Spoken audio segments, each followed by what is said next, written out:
Bien les élèves ici, on nous forme bien.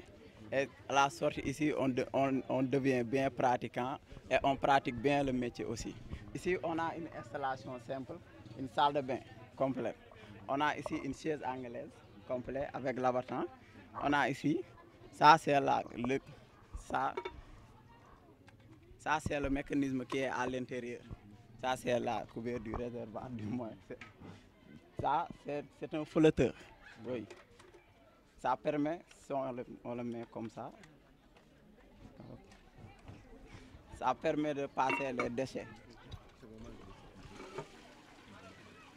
Oui. Hop. Hop. Pardonnez-moi. On a ici, oui. On a ici la colonne ici, la colonne de douche ici. Puisque l'eau, il n'y a pas d'eau, il y a beaucoup d'eau. Il y a problème d'eau dans le département. Oui. C'est pour cela que l'eau n'a pas encore passé ici, mais il y a de l'eau. Mais problème de pression. Donc on appelle au directeur pour qu'il nous installe un forage. Ah oui. Si vous mettez ça dans les doléances? Oui, bien sûr. Un directeur. Il y a de l'eau, mais la pression, coupure, la pression. La pression, c'est la pression d'eau. On a écrit ce projet-là. On est sur ce projet quand même. On est en train de demander depuis lors un mini forage. On a ici. Oui. Quelle est la différence entre une chaise anglaise et une chaise turque par rapport à l'utilité? Par exemple, les chaises anglaises. Il y a des gens qui aiment les chaises anglaises, mais il y a aussi qui n'aiment pas les chaises anglaises. Et aussi les chaises, par exemple les chaises anglaises, les personnes âgées qui ne peuvent pas s'accroupir là-dessous pour leurs pieds et tout. C'est pour cela qu'on met les chaises anglaises sous forme de chaise pour bien t'asseoir sans se gêner. C'est pour cela qu'on met les chaises. Oui. Les toilettes publiques. Souvent on utilise les chaises turques. Mais il y a aussi des gens qui utilisent aussi des chaises anglaises pour les publics aussi. Ça dépend. Parce qu'il y a des personnes qui veulent utiliser des chaises anglaises, comme il y a des personnes qui ne veulent pas. Oui. Oui, il y a des gens qui disent ça aussi. Il y a des gens qui disent ça, oui, si je ne peux pas t'asseoir sur une chaise anglaise, parce que la pauvreté aussi. Oui. Les chaises turques ne contiennent pas de mécanisme? Non, si. On a des chaises turques qui contiennent des mécanismes. Mais ce sont des réservoirs qui sont montés en haut avec une petite colonne là, un queue de casque. Oui. D'accord, je peux compléter ce qu'il veut dire. Oui. En fait, il veut vous expliquer. Oui. Comment les chaises anglaises, c'est à but privé, c'est-à-dire familial. Maintenant, si c'est une chaise anglaise, comme met par exemple dans un hôpital, chaque personne par exemple, s'il s'assoit ici, par exemple, il peut après contaminer celui qui va venir. Vous voyez un peu? C'est pourquoi des fois, par exemple, les chaises anglaises ne sont pas très préconisées dans une structure où il y a beaucoup de personnes. Maintenant, nous, par exemple, qu'est-ce qu'on va faire? L'idéal, c'est à chaque fois que vous installez une chaise anglaise, vous mettez aussi une chaise turque. Voilà, parce qu'il y a des gens aussi, comme vous l'avez dit, ils ne peuvent pas se mettre en position accroupie. Parce qu'avec leur âge, ou bien même, ils ne sont pas très sportifs, quoi.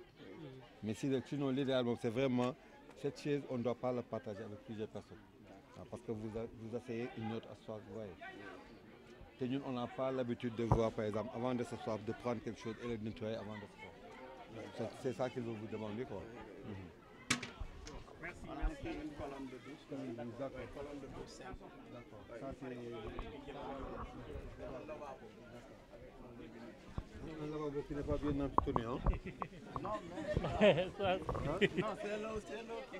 Ah, qui est comme ça? Oui. Mais si c'est bien entretenu, chaque fois, l'agent de nettoiement doit mettre un élément pour le... Non, mais ça, on l'a prévu juste pour des expositions. Je dis ça. Ça, c'est un message que j'appelle à mes agents. Ah, bon, d'accord. Et là, C'est pas pour vous. l'évacuation Je sais que d'eau. c'est une démonstration. L'évacuation d'eau. Je vois. On a ici une réseau collectif. C'est bien. Mais aussi, on peut avoir aussi une rosée séparée aussi. Mais comme, puisque c'est une exposition, on la met juste une rosée On a collective. compris. Oui, En d'accord. tout cas, c'est bien, hein? Vraiment, comme il faut. Il a pris un vraiment. Marraine. Je travaille pour mon propre compte. J'engage des chantiers à Dakar, partout. Ah, vraiment, c'est une vie, hein? Ana Omar. Omar, xam nga kii. Moom xamul la da ngeen di présenté ñi ñaam ay plombier ngeen. Vous vous êtes pas rencontrés à l'école? Non, dañuy gisante ni ci dëkk bi Non, rek. non, à l'école, vous êtes pas rencontrés? Ah, ok. Non. Yéen ñaar ñëpp fi ngeen amee diplôme da ngeen war a xamante. Moom elle travaille pour son propre compte, yow vous travaillez pour moi. Yaa ngi comprendre. Des fois mën nga liggéey bu ëpp la doole nga soxla un prestataire externe, tu peux l'appeler. Comme nga. C'est comme waaw Tako non Tako. Taco Bell. Ñi ñaar vous ressemblez comme des sœurs jumelles. Bon, elle est électricienne. Elle est Électricienne de bâtiment. Et toi vous travaillez dans votre propre compte. Oui. Elle a commencé avec le CAP et elle a fini avec son BTS. oui. Man yéen laa bëgg ak Baba il faut faire un reportage de presque 5 minutes. Tu prends ces dames là, hein, ils te font un peu leur cursus et actuellement ce qu'ils font comme travail. Ce serait bien, là ça peut motiver les autres filles qui pensent que ils sont toujours derrière les hommes pour attendre tout le temps. Non. Il faut que ñoom elles soient braves comme nous waxoon. C'est-à-dire cette bravoure là, il faut que vous les montrez à vos autres collègues. Hier, avec la conférence, Vous l'avez fait. la série Jean, voilà, ils l'ont fait. Je ne suis pas féministe, mais c'est que je défends les Vous femmes. êtes Quoi. avec les dames. Ah, moi, je suis avec les dames parce que les dames, si on les confie quelque chose, ils réussissent. Hein. Ah, il est Dès que Baba, après tu leur fais.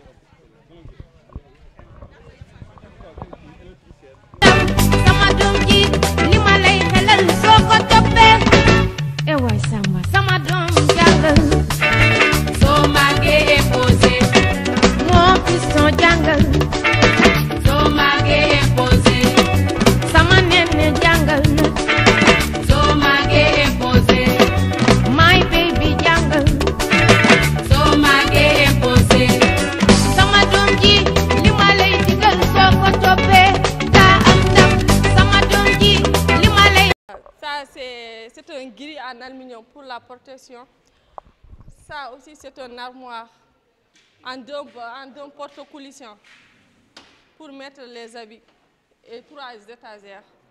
C'est votre équipe qui l'a construit, hein? Oui. Ça, c'est un étagère. Ça, c'est un étagère pour mettre dans la chambre ou dans la salle de bain. C'est un fauteuil. Ça, c'est un fauteuil en fer forgé. Ça, c'est un fauteuil en fer forgé. On peut mettre dans une chambre. On peut mettre dans une chambre ou dans un salon. Ça, c'est un poste aération.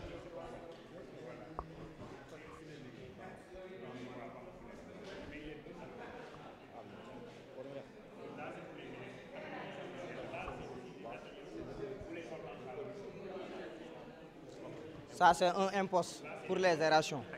Aération. Oui.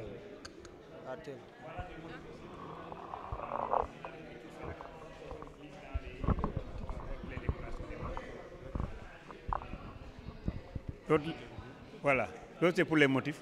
La photo là aussi, vous avez vu, donc là, ça c'est l'ossature. Après la fabrication. Après le tapisserie, quand il passe, voilà ce qu'il a. Vous avez vu. Tout ça, c'est fait localement. Voilà, c'est fait localement. Voilà, c'est ça. Vous avez vu, maintenant, on utilise. C'est ça. Voilà. Voilà les postes de soudure aussi. Donc, qu'on a équipé pour l'atelier. Voilà. Des postes qui prennent 380. Voilà. Ils sont pour l'atelier, l'école Formateur en système de qualité. Le chef de l'atelier. Oui, chef de filière en même temps. Il est le chef de filière. La 3e année. Oui.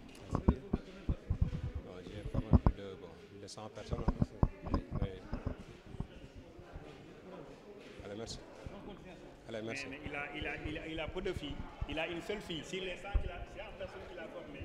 Mais il n'y a qu'une seule fille. Il y a une fille de passage. Ce qui est regrettable. On en a besoin les filles fréquentes cette filière. Bonjour pour tout le monde. Je m'appelle Oumou Thiam. Je viens de Tchambé. Je suis venue dans la formation professionnelle de Ourossogui pour étudier le métier particulier menuisier métallique, qui n'est pas conçu seulement pour les hommes, mais pour les garçons, pour tout le monde, les filles et les garçons. Parce que tout ce que les garçons peuvent faire, les filles peuvent mieux faire. En essayant de faire, petit à petit, on arrivera à notre destination. Merci.